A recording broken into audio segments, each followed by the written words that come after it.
Obito Uchiha encarna perfectamente el arquetipo de la sombra. Yu define la sombra como el aspecto inconsciente de la personalidad, caracterizado por rasgos y actitudes que el yo consciente no reconoce como propios.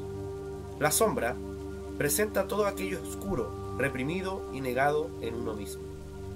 En las historias épicas, el villano a menudo personifica la sombra del héroe, y Obito es literalmente la sombra de Naruto. Ambos comenzaron como niños solitarios que soñaban con ser Hokages. Naruto siguió el camino de la luz y la amistad, mientras que Obito cayó en la oscuridad de la desesperanza. Obito es el hermano sombra de Naruto, un espejo oscuro donde se reflejan los miedos y la ira que el propio Naruto podría haber tenido si en vida hubiese reaccionado distinto a las humillaciones y al dolor de la pérdida. Como sombra, Tobi expone los aspectos más tenebrosos de la psique ninja, el rencor, la venganza y la tentación de rendirse ante el odio.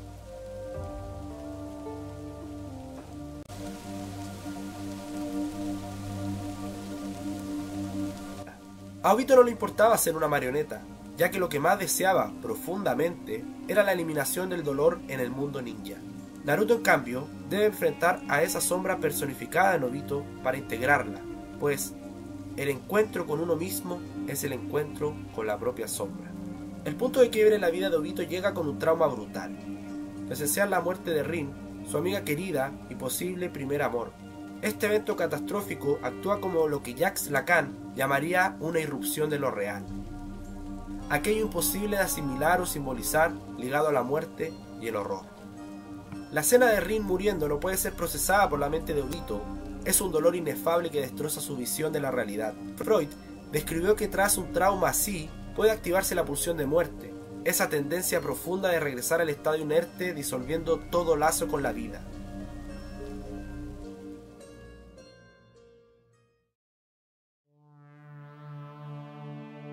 Desde la perspectiva de Melanie Klein, Obito quedó fijado en lo que ella denomina la posición esquizoparanoide. En esta posición psíquica temprana, la mente incapaz de integrar experiencias buenas y malas escinde la realidad en extremos absolutos.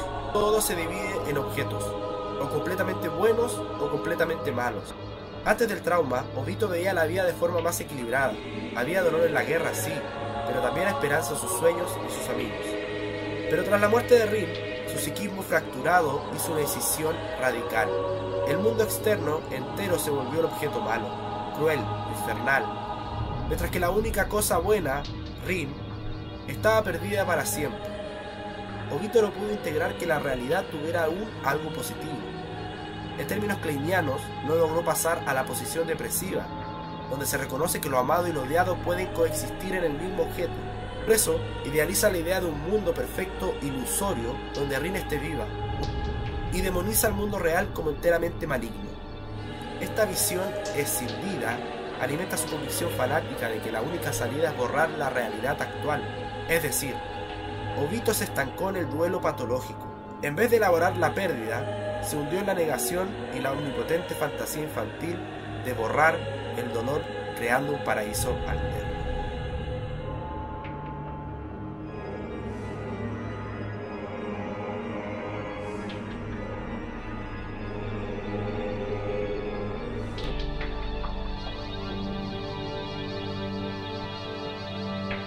Madara actúa como un padre oscuro que susurra a Obito una interpretación siniestra de los hechos.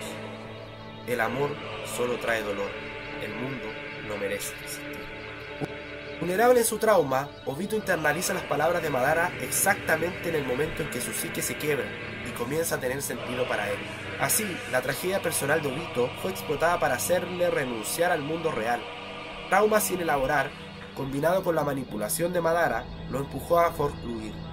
Es decir, rechazar los valores y límites simbólicos de su identidad previa, precipitándolo a una especie de psicosis compartida con Madara. En la psicosis, el sujeto pierde esa inscripción de la ley simbólica y queda fuera del discurso, en la metáfora delirante. Obito, al negar por completo la realidad consensuada y abrazar el delirio, encarna precisamente ese estado. Vive en un universo paralelo regido por una lógica absolutista de todo o nada, justificando actos atroces en pos de un sueño imposible.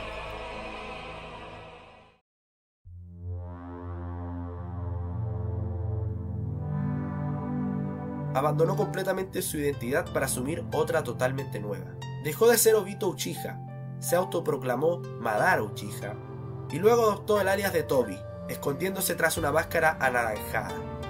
Finalmente incluso dice ser nadie. Cuando el entorno falla y el verdadero self, el yo auténtico, sufre un golpe tan fuerte, la persona puede desarrollar un falso self, una fachada defensiva que oculta el yo real, representando al mundo una personalidad falsa para poder seguir funcionando. En Obito, el falso self es literal. Winnicott advierte que el falso yo extremo deja al individuo sintiéndose muerto y vacío, tras una apariencia sin espontaneidad.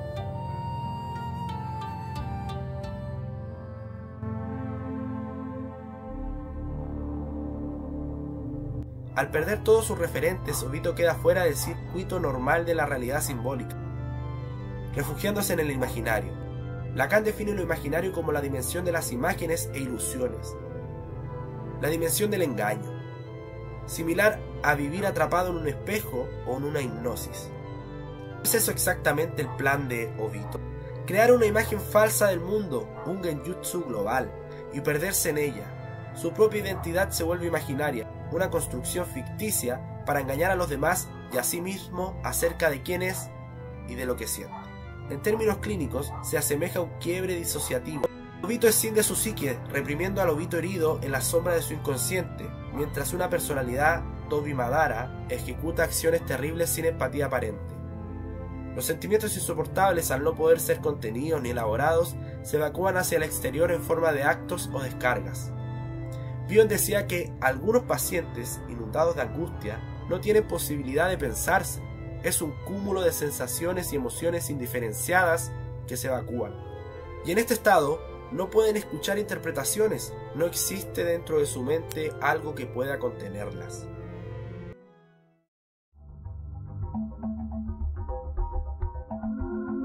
De niño, Obito era entusiasta y bondadoso, pero claramente lidiaba con sentimientos de inseguridad e inferioridad. No destacaba como prodigio Uchiha, sus compañeros, especialmente Kakashi, solían superarlo, y solía llegar tarde y hacer el ridículo. Su anhelo de ser Hokage en parte nacía de querer probar su valía. Adler sostuvo que cuando alguien se siente inferior o excluido, suele desarrollar un impulso compensatorio de lograr poder o superioridad, para contrarrestar este sentimiento doloroso. Como el sentimiento de inferioridad es doloroso e intolerable, los humanos tienden no solo a compensarlo, sino incluso a sobrecompensarlo. Obito sufre una humillación máxima con la muerte de Rin, encima en las manos de aquel que siempre lo superaba. Esa herida en su autoestima y su impotencia se convierten en un deseo furioso de venganza.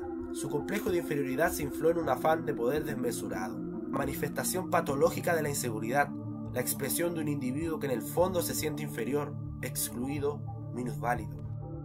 Obito se erige a sí mismo como juez del mundo, casi jugando a ser un dios que decidirá la realidad. Este delirio de grandeza oculta al niño inseguro que no fue suficiente para proteger a quien amaba. Cuando una persona se siente insegura y abrumada por el caos, puede buscar refugio en controlar a otros o en sistemas totalitarios. Obito refleja esta idea a escala global. Tras perder el sentido de seguridad en su vida, su respuesta es un proyecto autoritario, extremo. Controlar mentalmente a toda la humanidad bajo una ilusión, negándoles así la libertad en pos de una paz impostada.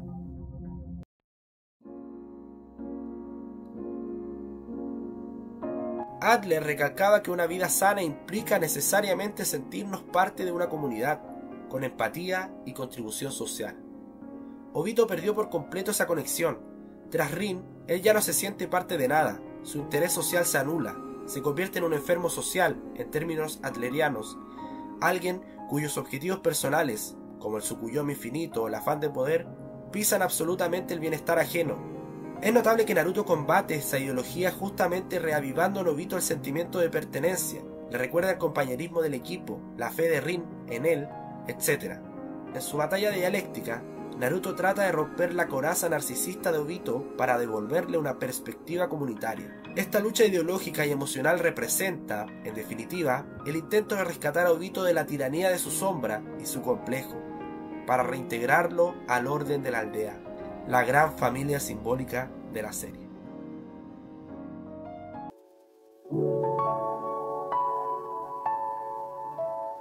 ejemplo, cuando Naruto y Kakashi logran quitarle la máscara, física y psicológicamente, empezamos a vislumbrar destellos del verdadero Obito, el hombre devastado por la culpa y el anhelo, que aún amaba a Rin y cuyo yo auténtico había estado sepultado bajo capas de defensas. El clímax de su arco es precisamente ese desenmascaramiento emocional. Enfrentado a la realidad de Naruto, quien representa la fe, los lazos genuinos y la aceptación del dolor, el falso ideario de Tobi Madara comienza a resquebrajarse. Obito experimenta entonces una ola de sentimientos auténticos: culpa, remordimiento, nostalgia. La cura pasa por poder sentir vivo al verdadero yo nuevamente. En Obito esto ocurre tardíamente, pero ocurre. El reconocimiento de sus errores y el sacrificio final para enmendarlos sugieren que la máscara cayó y el yo real, con toda su vulnerabilidad, retomó el control en sus últimos momentos.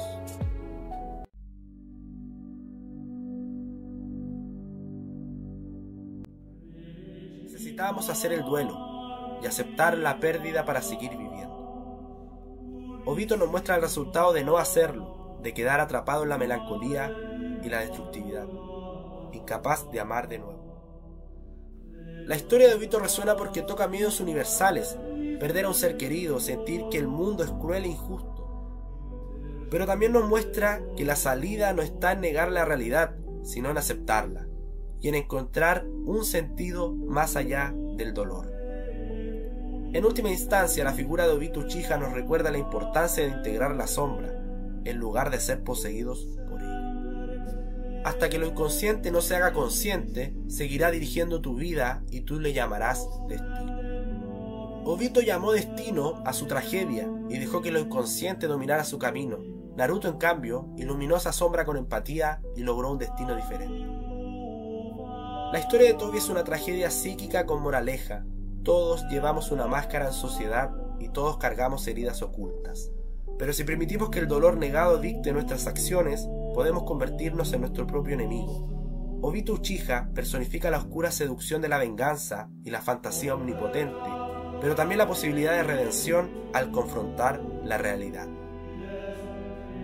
Queda la invitación a los espectadores de mirar dentro de sí, enfrentar sus propias sombras, llorar sus pérdidas, pero seguir adelante. Y nunca perder de vista ese niño auténtico y soñador que llevamos dentro.